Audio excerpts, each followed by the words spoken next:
Video games, iPads, smartphones, computers, Netflix. How childhoods have changed. No, gone are the days of having literally nothing to do unless you're reading or running around like a maniac outside. And with all the distractions and all the addictive dopamine explosions that are induced by overstimulating screen time, it can be really difficult to motivate kids to go play outside. Trust me, I've heard it. Ugh, why do I have to go outside? Hello and welcome back to another video. This video is part of my super short and sweet Healthy Kids series. In this video, we will be discussing how you can encourage your kids to exercise. No easy feat. So without any delay, let's get to it. Number one is to lead by example. If you're sitting on the couch with a family-sized barrel of cheese balls, like we've discussed before, your kids are not going to feel particularly inspired by your hypocrisy. If they, however, see you prioritizing exercise and movement in your day, they'll be a lot more inclined to participate. Also be mindful of the language that you use about exercise. If you are saying like, ugh, I can't believe I have to exercise later, I'm so tired. Ew, I don't want to get all sweaty. Oh my god, it's just so hard. Your kids will pick up on that attitude and project it back to you. Next is to talk in positives. It's easy to start using phrases like, I'm too fat, or you're too fat, which are two things that we should never say to ourselves or others. Instead of focusing on the bad stuff, it's wise to frame our exercise in terms of positive improvements, such as, I feel so light after I go for a jog, or I feel so strong when I lift weights. If your kids are exercising,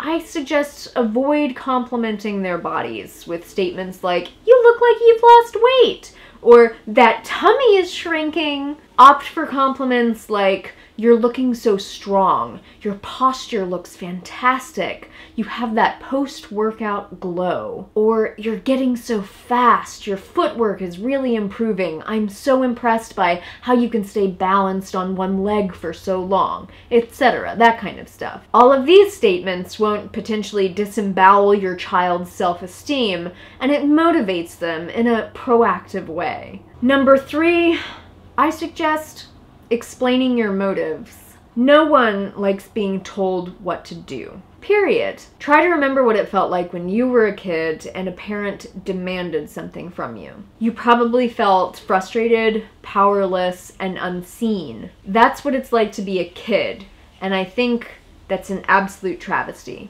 In my decade and a half of dealing with children, I have always had great success in getting kids to do what I think is best for them. And I am so effective because I logically and simply explain to them exactly why. Instead of just yelling at a kid not to run with a fork, I say, hey kid, don't run with a fork, because if you fall, that fork could stab your eye out and then your parents would get mad at me and we wouldn't be allowed to play anymore. They're very happy to oblige. Or, eat those vegetables because they have nutrients in them that make your cells divide so you can be big and strong and have lots of energy to play. Or, hey, let's exercise together because it's challenging and it's difficult, and people who can stick with challenging, difficult things are more likely to be successful and happy, and I want you to be successful and happy. Kids really respect transparency, and kids respect when you respect them and understand that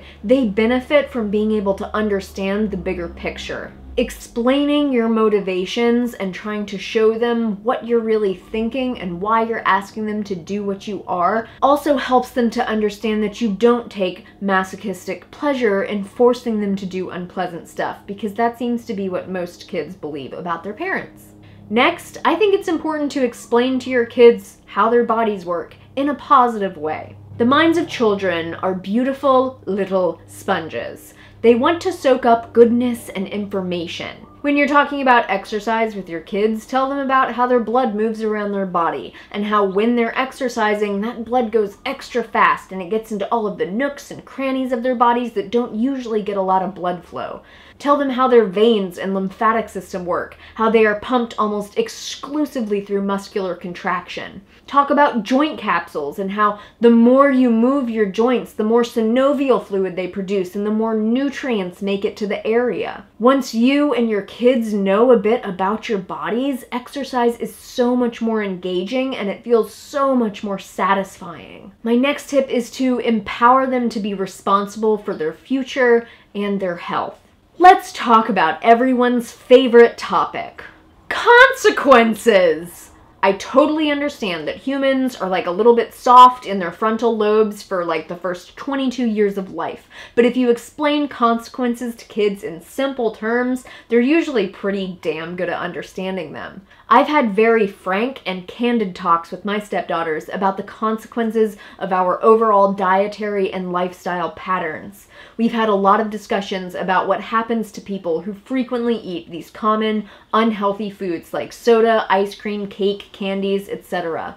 They know about obesity, they know about diabetes, heart disease, cancer, and I don't hesitate to tell them how foods contribute to these diseases or how a lack of exercise or a sedentary lifestyle contributes to these diseases as well. I definitely don't want to give anyone an eating disorder, which I realize is a distinct possibility when you grow up around restrictive or shaming parents. So the talk isn't about shaming people for being overweight or labeling certain foods as bad. We focus more on talking about the distinction between food and treats and how it's totally fine to have awesome treats sometimes, like cake and ice cream for someone's birthday or pumpkin pie at Thanksgiving, but it's inappropriate and not great for us to eat it every single day or even every weekend. In the same vein, we talk about the consequences of sedentary lifestyles. I talk to them about what happens to bodily tissues when they don't get moved as often as they should. And my hope is to empower the girls with a sense of proactive control over their own destinies. We all know that it's antagonizing to our health to buy a candy bar every single time you go through the grocery store checkout.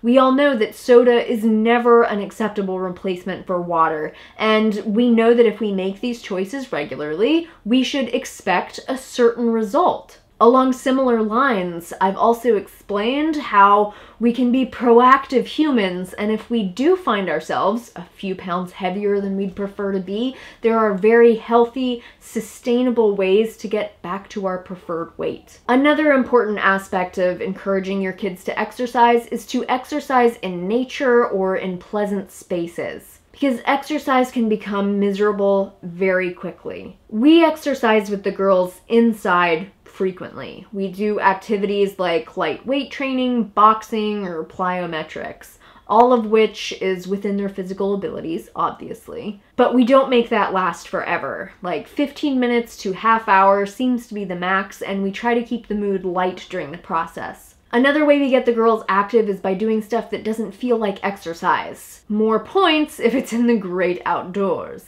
A game of tag at the park, or hiking at the national park, going paddleboarding, playing in the water, going to the playground, riding our bikes around the neighborhood, all sorts of activities that we can do that just feels like fun and incorporates movement into our overall lifestyles. Another very important aspect of getting your kids to exercise, which I feel like is mostly just glossed over, is to address potential reasons for depression. You know, there are a million reasons why our kids validly feel depressed or uninspired in their lives. Our society currently is set up to systematically bleed children of their self-esteem and sense of self-worth. If your kid has to wake up early to go to a school that dampens the light in their soul, where they are taught by teachers who projects his or her sense of inadequacy and self-hatred onto them, and or has to deal with the unmitigated sociopathic assholishness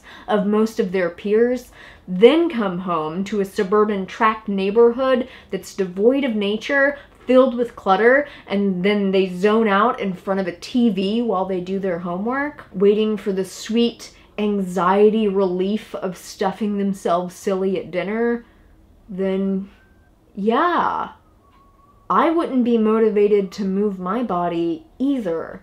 That's a pretty common and a pretty uninspiring existence, especially if your kid is dealing with any kind of bullying or social issues because of their appearance. And I get that you can't overhaul your whole life all at once, but first step is to get your own shit sorted out so you can stop dumping it on your kids. Then honestly and authentically check in with your kids in a non-pressurized way. Don't fish for an answer you think you should get from your kid. Genuinely allow them to say whatever it is that they think, even if they call you out on your own hypocritical parenting fails. Own up to that and connect with your kid. Be yourself, be your imperfect self, and allow them to be their imperfect selves as well, instead of forcing them to be a repressed zombie drone who has to regurgitate whatever they've been told is the right feeling to have at the right time, which most often for kids these days is not to have any feelings at all. I could go on for hours about this, but I will try to keep this like relatively on topic. But most people have no idea who their kids are. Nor do they want to know. They just want their kids to perform in a way that isn't a poor reflection of their own parenting skills. It's really sad. It's really sad. Which brings me to my final point. Listen to your kids. Ask them their opinions, share your reasoning with them, share your thoughts and experiences about life, and ask them to share theirs back with you. Ask them what types of activities they think they'd like to try.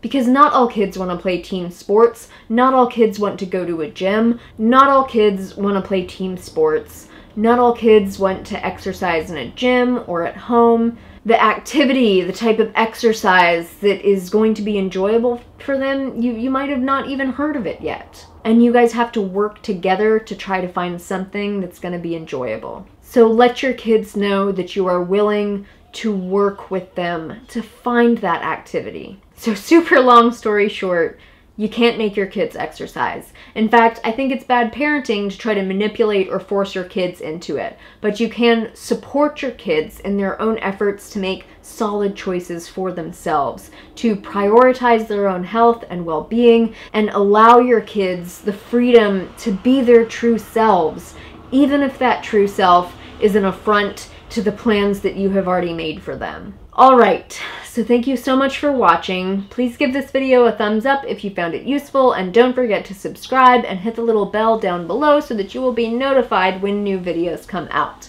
Questions, comments, and your parental experiences are more than welcome in the comment section below. Until next time, make better choices for yourself. No one else will do it for you, and take really, really good care. I will see you soon.